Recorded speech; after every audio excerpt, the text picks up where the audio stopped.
Kakapapasok nga lang po ng balita, nagbanggaan sa himpapawid ang isang pampaserong eroplano at isang Black Hawk helicopter ng Amerika. 64 ang sakay po ng eroplano at 3 po ang sakay ng helicopter, mga sundalo. Batay po sa Reuters News Agency, may mga nakuha na katawan ng tao mula sa tubig. Maglalanding na sana sa Ronald Reagan National Airport sa Amerika ang isang pampaserong eroplano nang bigla itong tumama sa US Army Black Hawk helicopter. Kuha po yan sa observation camera ng Kennedy Center.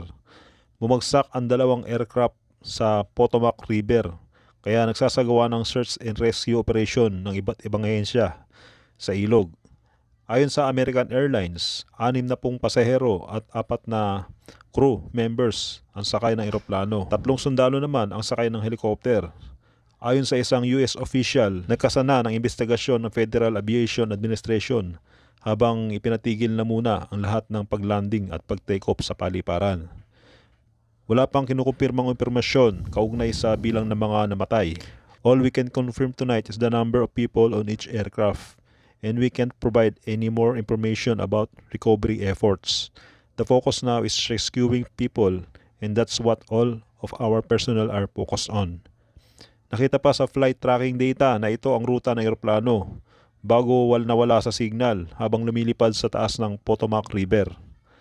Ipinagbigay alam na ni US President Donald Trump ang aksidente na nagpapasalamat sa first responders.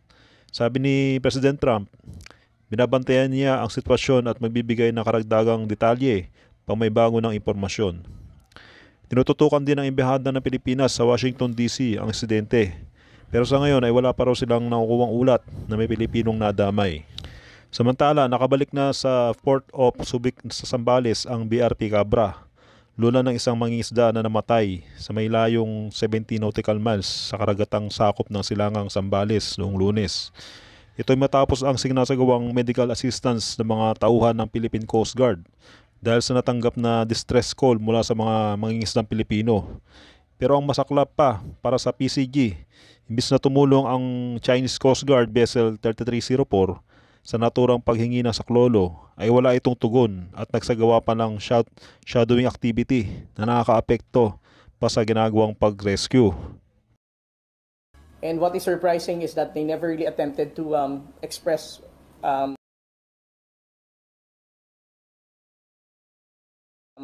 help or assistance.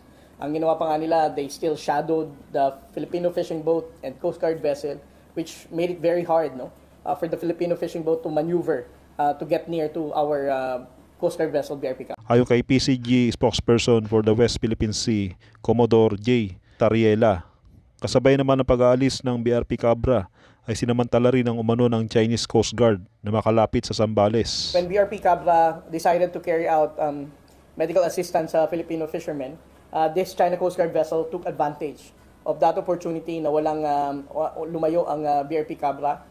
And then eventually, this is the objective of BRP Teresa Magbanwa to ensure na i-push back siya ulit palayo. Pinalitan naman ang BRP Teresa Magbanwa ang umalis na BRP Cabra na siya namang nagtaboy sa barko ng China. Nagkaroon din ng radio challenge ang barko ng Pilipinas at barko ng China. To China Coast Guard Vessel 3304, this is Philippine Coast Guard Vessel BRP Teresa Magbanwa MRRV 9701. In accordance with Republic Act 12064, the Philippine Maritime Zones Act, the United Nations Convention of the Law of the Sea, of which you are a signatory state, and the 2016 Arbitral Award, we are conducting maritime security operation. You are advised that you are currently sailing within the Philippine Exclusive Economic Zone, approximately 82 nautical miles west of Capones Point, Zambales, Philippines. You do not possess any legal authority to patrol within the Philippine Exclusive Economic Zone. You are directed to depart immediately and notify us of your intentions. Your illegal activity will be reported to higher authorities. Over. 701. This is China Coast Guard vessel 2304, patrolling in a sea area under the jurisdiction of the People's Republic of China. Please do not compromise with my sailing safety. Over. But in reality, the reason why they don't want our Coast Guard vessel to get close sa kanilang distance is because it prevents them to move near our coast, and we are actually pushing them away from our coastline.